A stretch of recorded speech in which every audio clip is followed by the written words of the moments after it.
Before we looked to film for a dramatic visual narrative, we had painting. And in painting, we recorded not just the facts of history, but the lifeblood of humanity itself, found in both the tangible, physical realm as masters over our own dominion, and in the mythological and the surreal, the infinite worlds found stirring within us, from the earliest cave paintings in Lascaux, documenting the religious ritualistic practices of our most primitive societies, to the world-renowned works that would usher us into modernity. The frozen drama of painting has always been a force capable of combining the rigid stability of what was with the mysticism found in what could have been, containing a kind of immensity, grandeur, and spectacle that we look for in our most potent art forms and mediums.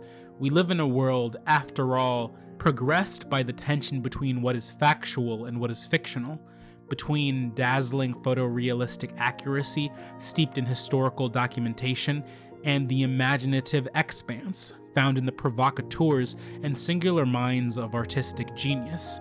We've always had moving pictures. In the midst of this was an artist who put all others to shame in this regard, named Jean-Léon Gérôme, the most dramatic painter the world has ever seen.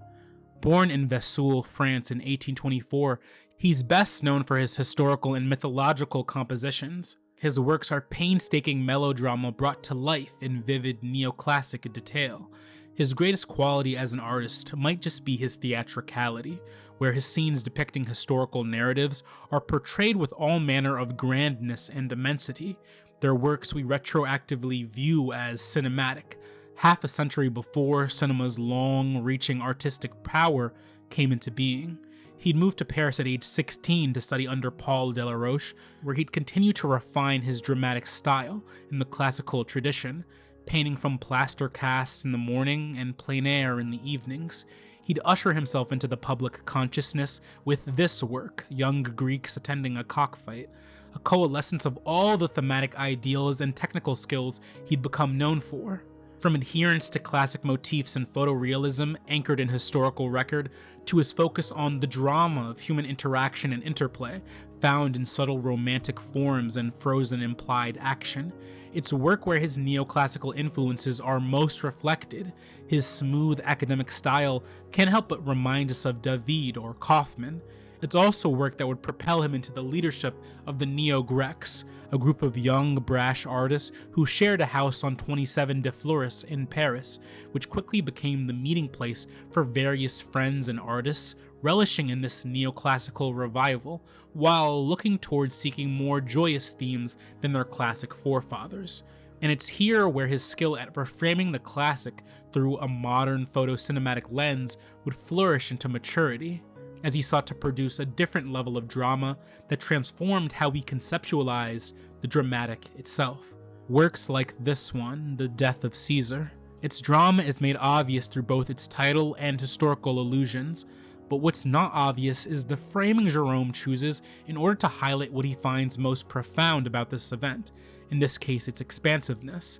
It depicts the joyous killers of the late emperor parting off, dancing away from the body, which itself remains shrouded in darkness, barely made out from the canvas apart from a stained robe that happens to catch some of the light.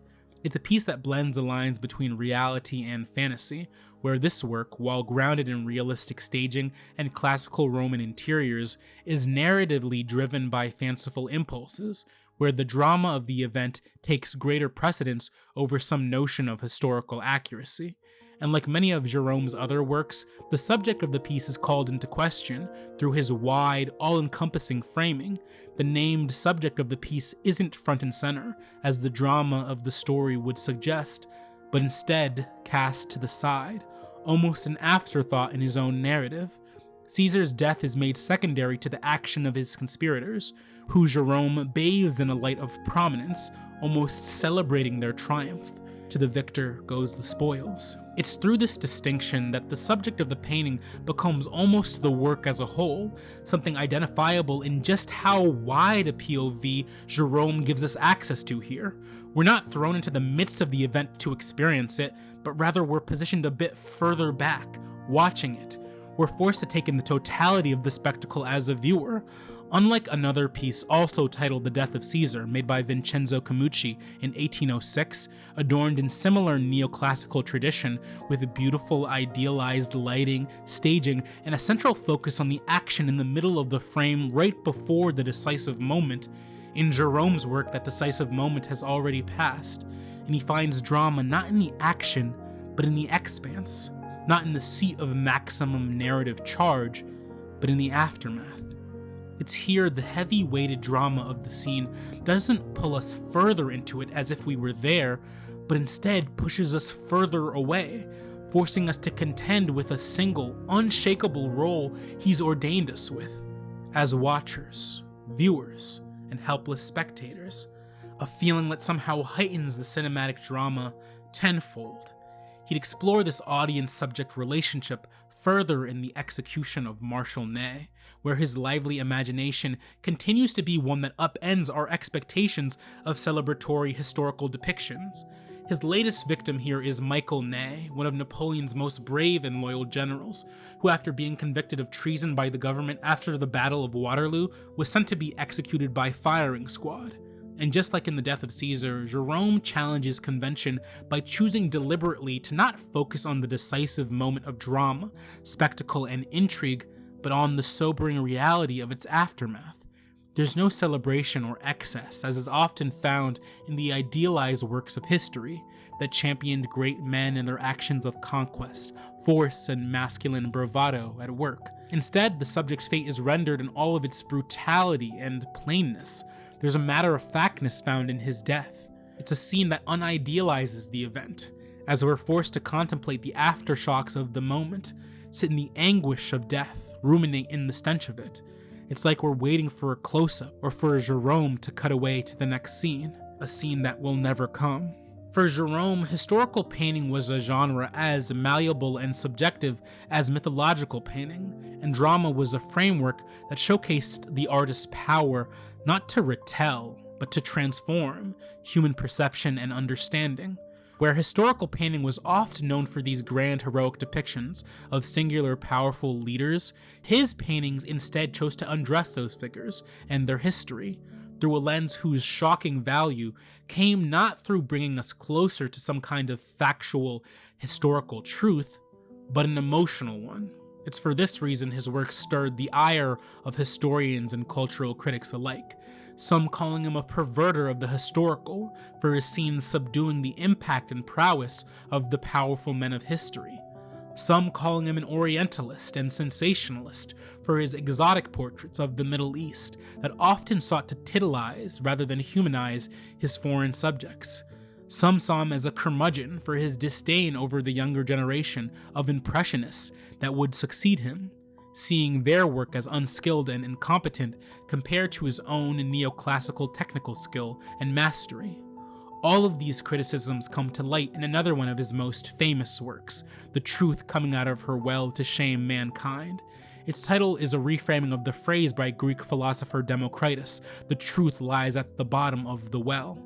In this case, the truth takes on the form of a naked woman, scandalized by the viewer, coming out of the well in anger to seemingly lunge or chase after us, at the very least scold us. There's been a few readings of what this painting represents. Some saw it as a continual stimulating arousal that Jerome indulged in his works featuring naked women. Others saw it as his continual contempt for the Impressionists, who were beginning to grasp hold of the artistic consciousness of Europe, with Jerome's truth representing a celebration of what he considered classical, beautiful, and necessary. But I think more than either of those, Jerome's truth is an understanding of the facade that all artists partake in. The classical artists in their work, celebrating the masculinity of powerful leaders, weren't any more truthful to reality than the Impressionists and their fanciful impulses and artistic exercises. All artists in one way or another take in the world as they see it subjectively and then transform that world through their canvases. In Jerome's alignment to the dramatic, we see his personal truth that is equal parts found in the historical and monumental, and in the insignificant, erotic, and pathetic. Jerome argues that to look to his or anyone else's canvases for objective truth is a foolish endeavor in its entirety. The truth we really seek, at our core, is an emotional one, and it's something that's not hidden under layers of this artifice. It's something that to the right person will jump out at them all at once. It's work that leaves an imprint that's unmistakable. It's a quality perhaps most defined in his masterpiece, where his ruminations over the artistic process, truth, and the power of the medium come into full effect. My favorite work of his, Pygmalion and Galatea. It depicts a scene from Ovid's narrative poem Metamorphosis. As the story goes, the sculptor Pygmalion, seeing women engaged in prostitution, which he judges as a fault of nature, determines to remain celibate, occupying himself for hours on end in his studio sculpting. He eventually makes a sculpture so beautiful he falls in love with it. He goes on to make an offering to Aphrodite, the goddess of love, to have a bride with the living likeness of the girl he's made from ivory. And when he comes home and kisses the statue, it comes to life. It is everything synonymous with Jerome's artistic greatness, and perhaps his artistic hubris. It is scrupulous, unwavering attention to detail. It is love and passion for the historic depiction and classical renderings. It is gesture, it is form. It is thematically linked to his love of the technical. It is the celebration of the medium in its entirety. And it argues more specifically that the work an artist produces can be a vessel more powerful and capable of allowing us to understand and relate to the world than perhaps the actual living, breathing things of this world themselves. It's aggressively self-aggrandizing in this regard, as if Jerome has deliberately placed a part of himself into Pygmalion's narrative, which he kind of has. He'd actually paint the scene on 2 separate occasions, from the front and the back. Actually 3 if you include this tiny one in the back of his self-portrait, depicting him working on another one of his sculptures, Tanagra. This self-insertion is what brings Pygmalion and Galatea's stories back into the fold here. In depicting himself in the midst of sculpting, we're given access to how he conceptualized his role as the artist. When you breathe real life into your work, it does come alive. It can't help but do so.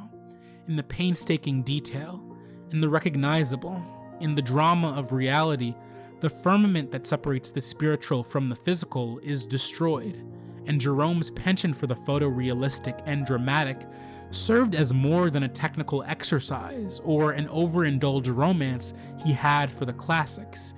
It was a way of bestowing upon us access to the emotional subjectivity within us, one that we so often deny ourselves in the process of experiencing art. It's drama that, through rendering our pre-existing knowledge of the historic, gives us a basis to believe in the fantastic, and it's only through the synthesis of both that we're given the full scope of how narrative and storytelling is the defining characteristic through which we live our lives, through love that brings life to the lifeless, through form that brings stability to the chaos of this dramatic world, through a still frame that can't help but move us to the brink of ourselves and each other. We are transfixed, then inevitably transformed.